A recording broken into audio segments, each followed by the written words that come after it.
हमारा अस्तित्व है। आत्मा के बिना हम जीरो हैं। जैसे कि जो है कभी जो है अकबर ने बीरबल को कहा कि अगर 12 में से 4 निकाल दिए जाएं तो पीछे क्या बचेगा। बीरबल बहुत इंटेलिजेंट व्यक्ति था, तो उसने कहा 12 में से 4 जहां पना कर दिए जाएं तो पीछे 0 बचेगा। कि कैसे? 8 बचने चाहिए।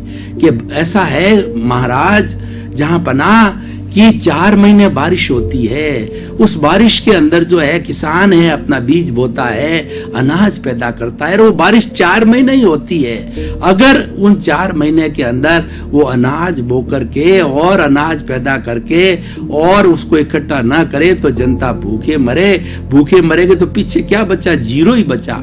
उसी तरीके से हमारे जीवन में से आत्मा को निकाल दिया जाए तो पीछे क्या होगा? ये शरीर बचेगा, तो शरीर तो राम नाम सत्य है। मैं आपको बताना चाहता हूं भाई और बहनों, आपको आत्मानुभूति कराना चाहता हूं, क्योंकि आत्मा के लिए बारे में कहा गया है, आत्म अनुभव बात की और जो कोई पूछे बात, सो गूंगा गुड़ खाई के कहे कौन मुख स्वाद। आत्मा के बारे में अनुभव ही कराया जा सकता है। आत्मा को हथेली पर के नहीं दिखाया जा सकता है, क्योंकि आत्मा अमूर्त है। आत्मा का शरीर नहीं है, पर अनुभव की जा रही है। मैं हाथ हिला रहा हूं, ये आत्मा हिला रही है। मैं बोल रहा हूं, ये आत्मा बोल रही है। हम खाना खाते हैं, सोते हैं, उठते हैं, बैठते हैं, ये सारी प्रवृत्ति कराने वाला कौन है?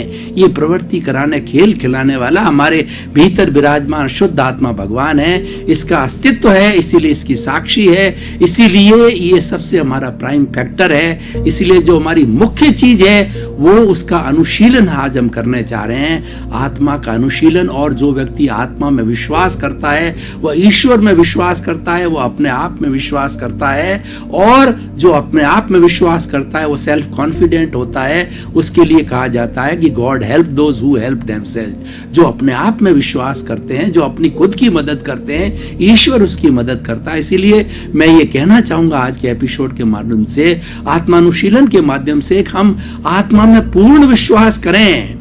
आप धार्मिक हो ना हो, कोई जरूरी नहीं आप माला फेरे या ना फेरे, और आप मंदिर जाएं या ना ही जाएं, आप बाइबल पढ़ें या ना पढ़ें, आप त्रिपिटक पढ़ें, आगम पढ़ें, या कोई भी धार्मिक ग्रंथ या कोई भी रिचुअल्स करें या ना करें, आपकी मर्जी है। लेकिन जो आत्मा के अंदर विश्वास करता है वो सबसे बड़ा आस्तिक है, और जो आत्मा की सत्ता को नहीं मानता वो नास्तिक है। और वह स्वयं ये अनुभव कर सकता है कि उसको रियलाइज करे कि एक व्यक्ति जो है लास्ट डेथ बेड पर है, उस बेड के ऊपर वो बोल रहा है या हलन चलन कर रहा है, और थोड़ी देर के बाद के अंदर उसको हार्ट अटैक होता है, और डॉक्टर डिक्लेयर कर देता है कुछ ही क्षणों के बाद के अंदर कि नाउ इज डेड। तो उस जो व्यक्ति नास्तिक है उससे पूछना चाह रहा था कि इसमें से कौन सी निकल गई कुछ ही क्षणों के अंदर की चीज है, वो क्या निकल गई जिससे कि वो डेड बॉडी हो गया। तो हम अपनी देशी भाषा में कहते हैं हंसा बोलते हैं आत्मा को।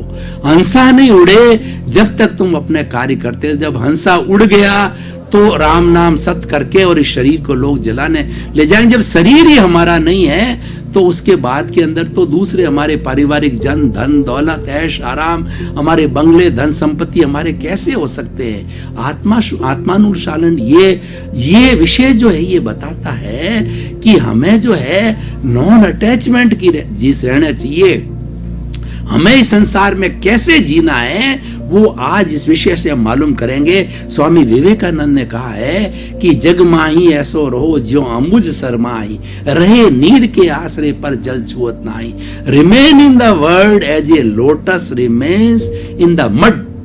उन्होंने कहा कि एक उन्होंने जो है पूरा एक्सपेरिमेंट दिया, एक मेथोडोलॉजी बताई कि हम आ गए हैं मनुष्य जीवन के अंदर तो इस संसार में कैसे रहे, जिस तरह कमलवत रहे।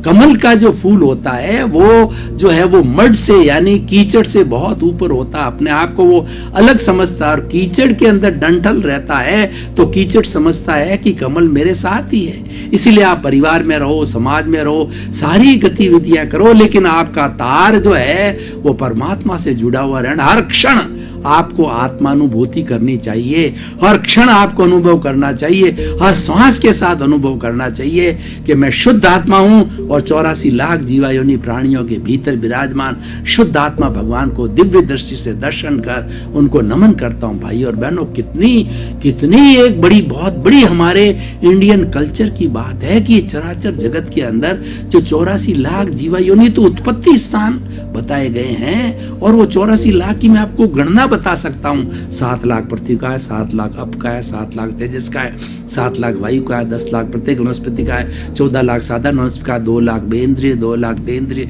2 लाख चतुंद्र, 4 लाख नारकी, 4 लाख देवता, 4 लाख तिरंज पंचेत, 14 लाख मनुष्य की जाति, 4 गति 84 लाख जीवायोनि प्राणियों के साथ में मेरे मन से, वचन से, काया से, करने से, अनुमोदने से किसी भी प्राणी को किंचित मात्र भी कष्ट हुआ तो शुद्ध अंतःकरण से समस्त प्राणियों से मैं क्षमा याचना करता हूं। मैं उनको क्षमा करता हूं, वो मुझे क्षमा करें। मैं उनको एनओसी देता हूं, वो मुझे एनओसी दे। और 84 लाख जीवायोनि के प्राणियों को निर्दोष मानता हूं, निर्दोष घोषित करता हूं। मैं मेरी तरफ से जो है जितने भी चराचर जगत के जीवित प्राणी हैं उनको निर्दोष मानता हूं, उनका कोई दोष नहीं है। दोष मेरा है जो किसी ने दिल दुखाया, इसीलिए वो वापस जो है सारी हिसाब चुकता कर रहे हैं। तो ये अपने आप को पहचानने का एक सबसे बड़ा अनुष्ठान है।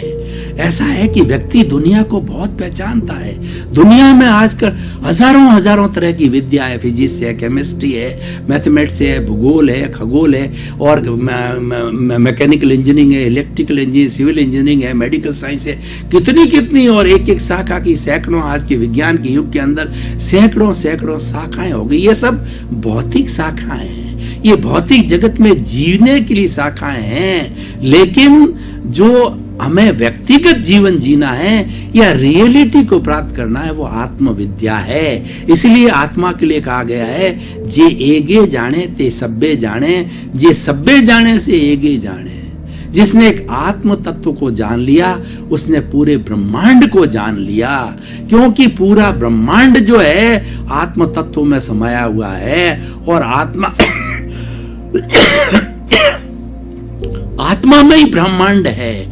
पिंडे सो जो पिंड है वो व्यक्ति है, और व्यक्ति है वो पिंड है। तो इस तरीके से सारा एक दूसरे के अंदर समाया हुआ है। हमें उस तत्व को जानना है, और जिसने आत्म तत्व को जान लिया, जिसने सेल्फ रियलाइजेशन कर लिया, उसके बाद उसको इस दुनिया में कोई जानना शेष नहीं है।